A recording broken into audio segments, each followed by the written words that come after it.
Hello, and welcome back as usual. This is your host, Ari, with a new episode of Terrifying Stories to Tell. It's been a while now, hasn't it? I'm terribly sorry about that, and excuses are simply never enough. For the duration, me and some other fine gentlemen that produce quality content decided to collaborate for a storyline that soon enough will show up in your feed, fellow subscribers. Oh, and if you're not yet a subscriber, well, when the clock strikes midnight, then I'm sure you wish for a guardian between the realms of terrifying fear and soothing sleep. I will be there to make sure that you sleep well. Now, enough talk. Another reason for leaving you behind for so long is due to a longer vacation in Tokyo of Japan, as a matter of fact. Tokyo is a city of bright lights, politeness, and a harbor of ancient mysteries. As safe as the city is today, it hasn't always been that way. The regions of Japan hundreds of years ago were ruled by the daimyos, feudal dukes who fought against each other in a quest for power. The civilians that witnessed the wars were taught as a samurai to show complete obedience to those that had greater rank than oneself. If a feudal lord forced the villagers who offered their homes to his soldiers or their whole harvest of rice, then one better comply if he or she did not want to end up as a traitor. But to a Japanese civilian, it wasn't just obedience to authorities that was asked. It was obedience to the spirits as well.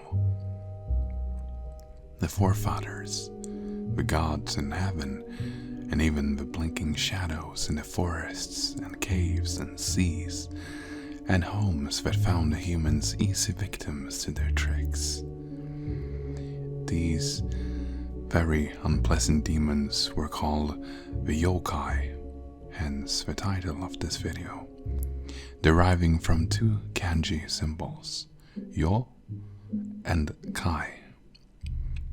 Yo meaning either attractive, bewitching, charming, and kai meaning mysterious, wonder. Put them together and you have yokai. But Ari-senpai, you say, we have yokai where I come from as well. Well, yes, Japan are not alone in ancient and traditional ghost stories. Most cultures have these, if not all. For example, where I come from, in Scandinavia, there is a small creature that looks like a garden gnome. And we call that, in Swedish, a tomte, or a nisse. The word tomte have come to be synonymous with Santa, as in Santa Claus. But this little bearded fellow hasn't always been nice. In fact, most of his stories revolving about the garden gnome is how he ruined the lives of his hosts. The gnome, I'm just going to continue calling him that, was said to be protectors of a farm and livestock in the medieval days. He was particularly fond of horses, and sometimes the farmers could see that he had braided the manes of the horses during the nighttime while they were asleep. Oh, but you should not get comfy. He might be pleasant if you treat him well. Other time, usually not so much.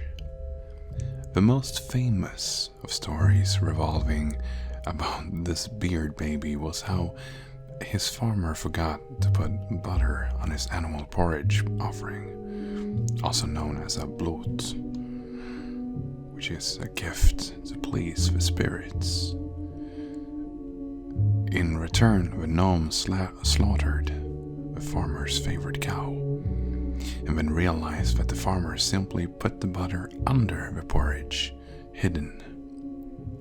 Simple mistakes leads to grave consequences. But, alas, we shall not speak more of my homeland, and instead turn our eyes to the east, where some of the most terrifying spirits have made their homes and terrified the lives of their hosts for millennia. I have picked out only the most extraordinary evil spirits that are essential for yokai lore and are sure to wake up the ghosts in your walls. Let's begin. This is part 1. Onryo. Onryo are the spirits of humans that have not yet left this world in their desire for personal vengeance and revenge to the living spirits that have wronged them. Although they don't always have righteous reasons, as jealousy and contempt would be one of the reasons for an Onryo to rise. Most stories are based upon the Onryo delivering righteous karma. It is believed that the spirits' feelings and desires are so immense that they can physically appear in the mortal world, albeit not harmed, as only it can affect us and not vice versa. The beliefs that produce the origin of the Onryo comes all the way back to the 8th century, and cults were established in feeble attempts to satiate the revenge-hungry ghosts, although none could escape its wrath. That is, if you wronged the spirit's owner in its previous life. The Onryo are thought to wear white burial kimonos, black hair that flows and shakes through the air like as if wind was blowing, and they usually had white and pale faces that depicted the host as it was before death. At times, they had makeup like those of villains in kabuki shows. In others, the face would be so rotten that only the eyes and tongue were preserved, rattling between the gallery of teeth. Onryo have no need for weapons of any kind, as their immense strength would drag their victims down with them to the grave.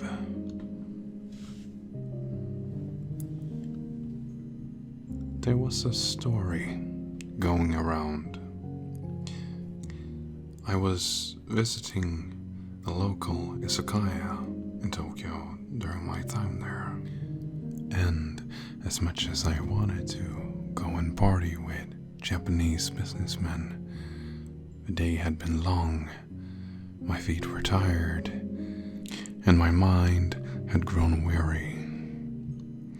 As much as I wanted to, today would just be a place where I could get a meal and sit down and relax. And so I found this little place that, amidst a series of restaurants that were filled to the brim with people having a good time, of course, I just wanted to get inside. And so I opened the door, and it was, to my disbelief, not very crowded. Actually, most of the guests were elderly, and they sat all by themselves in their booths. And when I shut the door, it felt like I had shut off the outside world in this little joint. So brave as I felt back then, I took a seat in the front of the bar, where an old lady was preparing the food. If you didn't speak to her, she would seem to be daydreaming and contemplating life. And then an older gentleman who was sitting at the edge of a bar now scooted over beside me and introduced himself. He told me that he loved traveling and seeing the world. He was asking me who I was and where I came from. I told him and asked him the same, but he seemingly completely ignored my question and instead started talking about how he currently was traveling in Japan. He was working odd jobs here and there, but he never settled himself. I thought to myself that maybe this poor thing was homeless, but as if to read my mind, he told me not to worry. He just didn't like to stay in one place for too long, and having a family was completely out of the question. He came closer, and he told me that every time he had found a place he liked and possibly could settle in, he would get a bad feeling and then leave for the next day. I then asked him about his hometown and if he had any family there, and although his English was very much broken and thick with accent, he told me a frightening story that I wrote down in words after he had left on my notepad I had hidden in my back pocket. I now have the honor to present it to you. Unfortunately, I could not bring the old man back with me to tell it, so let's hope the ancient gods grant me permission. It went something like this.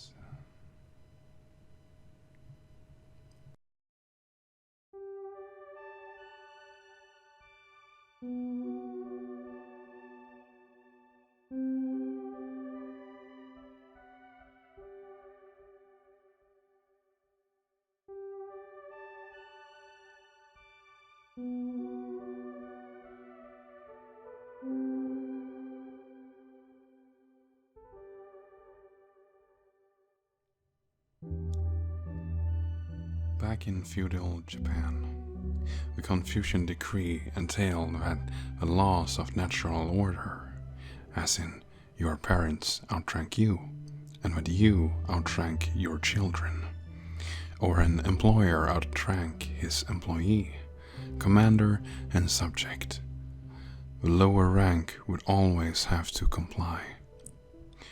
This is a system that still lives on today, but it had greater importance back when. But it is now well known that respect is given both ways, regardless of rank. A farmer would bow to the emperor, and the emperor is sworn to bow back as a token of respect that crosses all boundaries. Back in my village, it is thought that this concept of mutual respect comes from a time when this idea wasn't as obvious.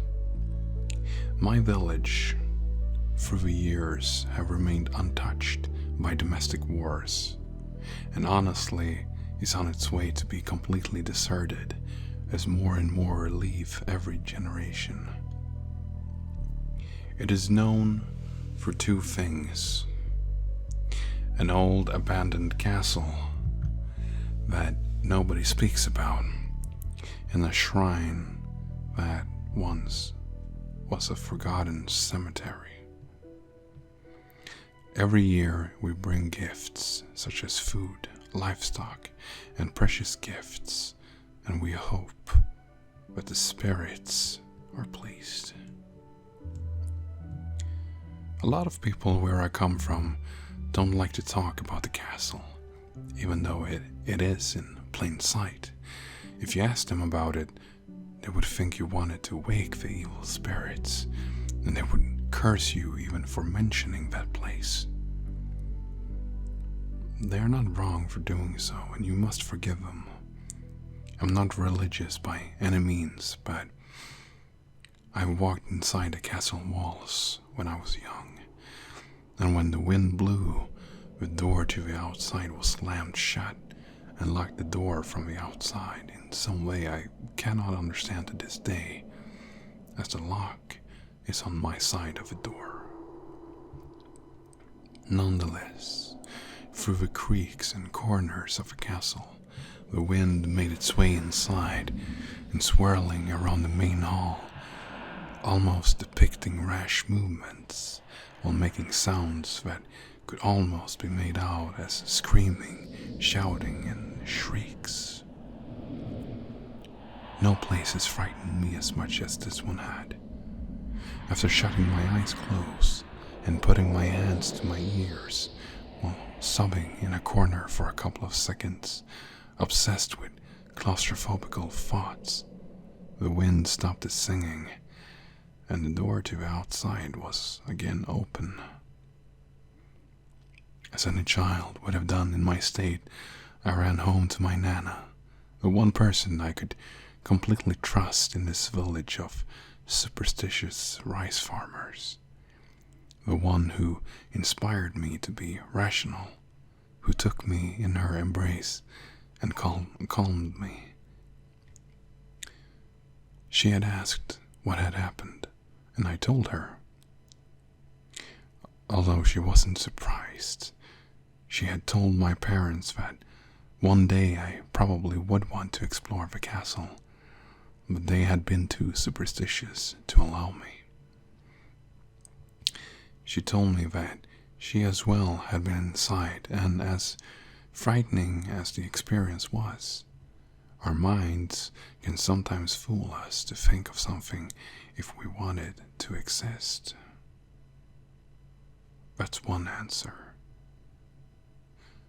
And then she told me a secret that I'll probably never will forget.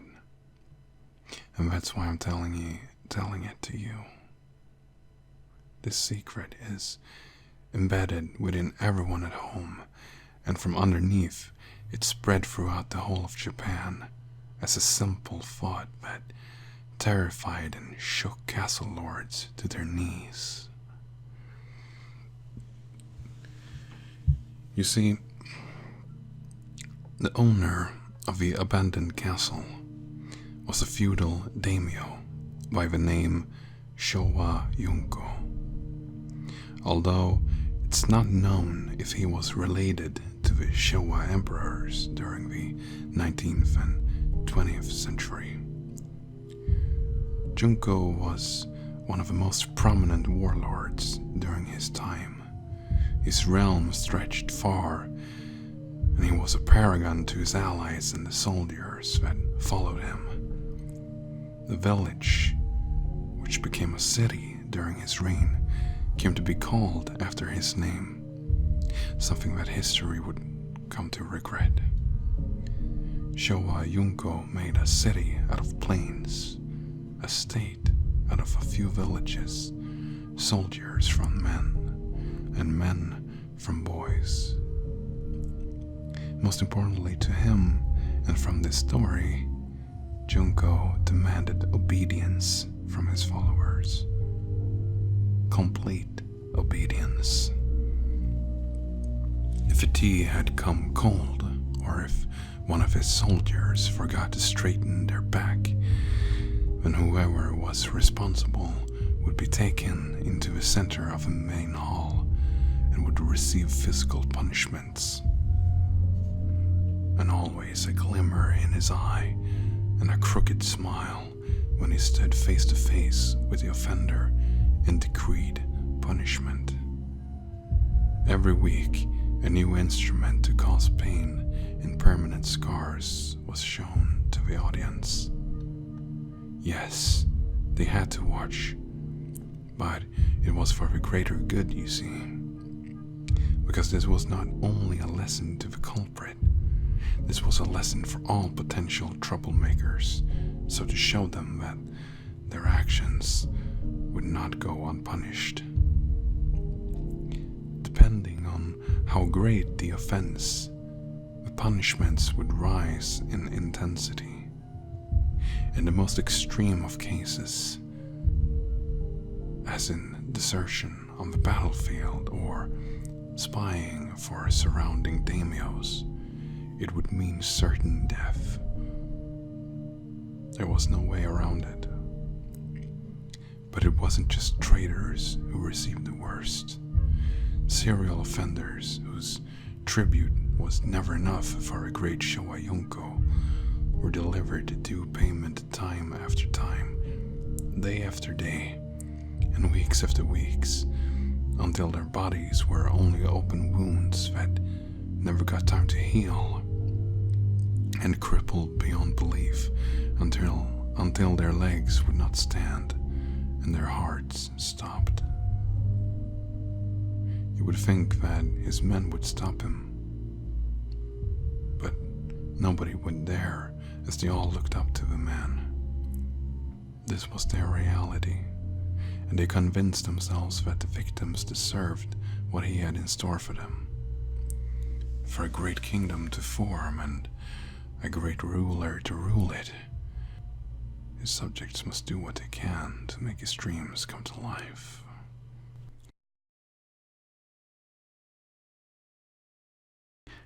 But the city was flourishing. Neighboring cities of rivaling daimyos could not hope to compare to its beauty. The caravans flocked to it in masses to get a chance to get a piece of a circulation of silver. Alliances were formed in fear of a regime and its ruler. Junko had promised his subjects on the castle's great balcony that he would conquer the entire nation of Japan for them.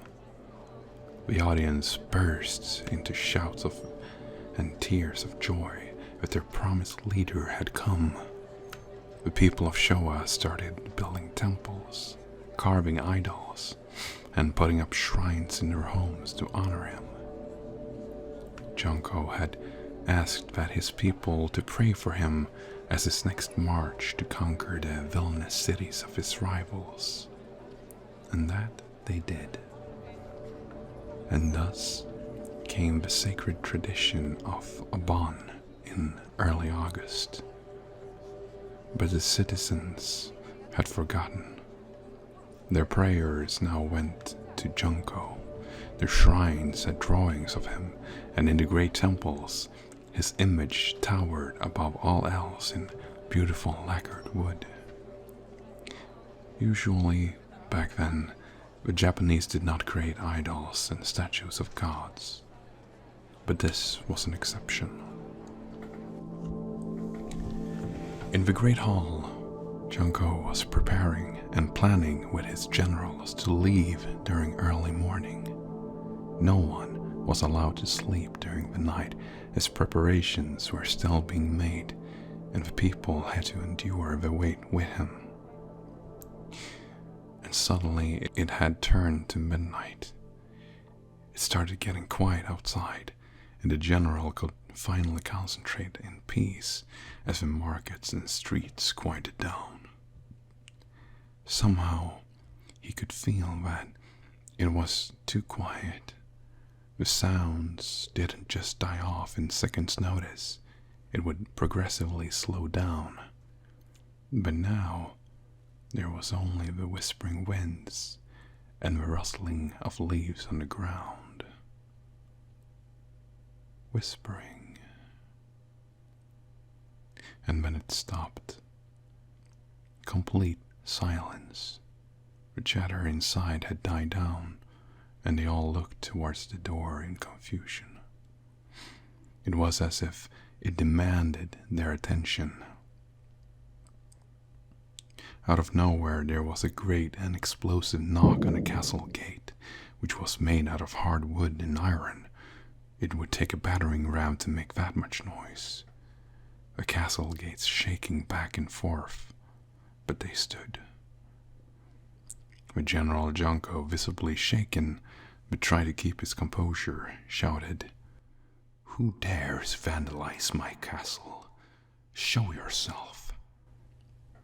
And there was a silence, and from the silence erupted voices, that were not of men or women, not high or low, voices that said firmly, "We demand tribute." The general, baffled by their insolence, stood up and placed his hands on the great table. "I will not pay tribute to some lowly scum. Who do you think you are?" The general shouted back, "I am the great General Showa Junko, and you will pay for your insolence." He looked to his men and gestured his fingers towards the door as if to command them to face this intruder. But when he looked on their pale faces, he saw only fear, although not for him. The gates felt the touch of the incredibly powerful knock once again, and was now on the brink of falling down from their hinges. "Pay tribute, General. We won't give you another chance," The voice behind the doors demanded. The general, in frustration for his soldiers' disregard for him, grabbed his sword from the hilt and walked around the table towards the door while muttering something under his breath. "When I'm done sending you back in pieces to whatever shithole you came out from." And the doors blasted open in an enormous gust of wind, landing on each side of a valve. Beyond the gates stood a mass of shapes that took the form of humans but hideously distorted. From their heads their jet black hair blew backwards in great clusters. Their eyes were empty of pupils but filled with wrath and complete evil, as their mouths turned to sickening grins and open smiles when the sight finally landed on Junko. Their bodies levitated slightly above ground. Whatever clothes they were dressed in were in rags. Some had swords in their hands, some had shovels, some had teapots, some had fresh linen, and so on. But the left hand was always empty. The general, on the side of this walking nightmare, took a few steps backward, but tripped on his own legs. The spirits took a step forward and looked down on him, as if he was a piece of meat. "Great General, it is not purely because you forgot the dead that we have decided to visit, but it is because you forgot your people that we all stand here. Not even the evil of death can come close to the death dolls, master, in your nefarious reign. But a great general deserves a great and memorable death, don't you think?" Junko looked at the spirits, wide-eyed, and could not believe his eyes. He then looked back by stretching his head, only to see his soldiers in complete awe and shock, not able to move a muscle. "You can't kill me. No one can. How dare you even? I am the great General Showa Junko. I will show you, you insolent devils, that I am a god. The people worship me. I am above you. The heavens will cry when I leave this place, but it shall not be this day." He cried out, trembling and trying to hide his fear.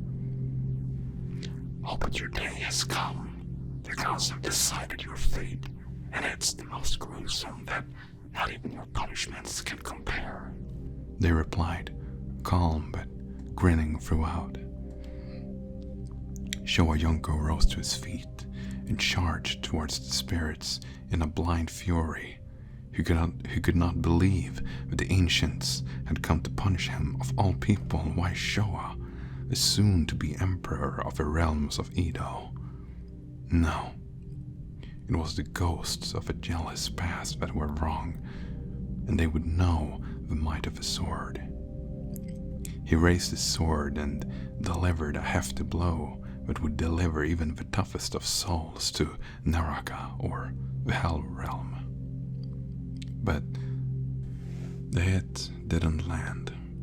As precise accuracy Junko possessed, and as physical the bodies in front of him were made out to be, his body fell, and the sword did an impressive sideways swoop that returned towards the swinger and struck Junko in the left side of his chest, close to the heart. He fell to his knees. He could not believe that his physical authority finally amounted to nothing, and he looked away so he wouldn't have to face his failure. The shadows came forward, and the one in the front bent down as to be in eye level with the now not so great general. To wield the power over others is a great honor that not many are bestowed with. With leadership you have been granted, you could have led your people into a prosperous era of your subjects' well-being and their chance for self-development. But you chose to wield power as a weapon, to rule menacingly so to demand the respect of your subjects, to create a kingdom that destroys itself little by little, so as to face little success. Now, look at the wound you inflicted onto yourself. Junko slowly and hesitantly dragged his view towards that of his bleeding chest. The wound had hit deep. He could hear his beating heart pulsing ever faster, and somewhere within of himself he could hear his people crying out in despair, anguish, and grief. Junko looked back up, and he could see the spirit's arm was directed towards the wound, and its index finger waved away from it. He looked down again, and he could see the wound opening up more and more. The movement looked so smooth, but the pain was so immense that Junko shrieked in pain. Do you know where the human soul is? It's right here. You created greatness by crushing the soul of your kingdom. It is only right that we should deliver justice by seizing yours. The heart now was visible through the splatter of blood, and its pulsations made the wound open up back and forth. Trembling, it was dragged to outside while its owner just stared into the empty air, too paralyzed by the pain to even make a sound or move an inch. As soon as the heart was both outside and inside, the spirit, with his other hand, grasped it firmly and tore it out from the chest in a quick move.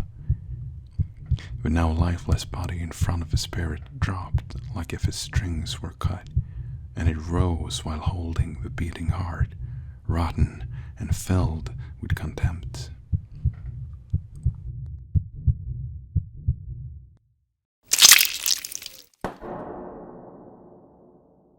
The heart then turned into a dark mist that spread across the hall, into the corners and crevices, and into the stone and wood itself.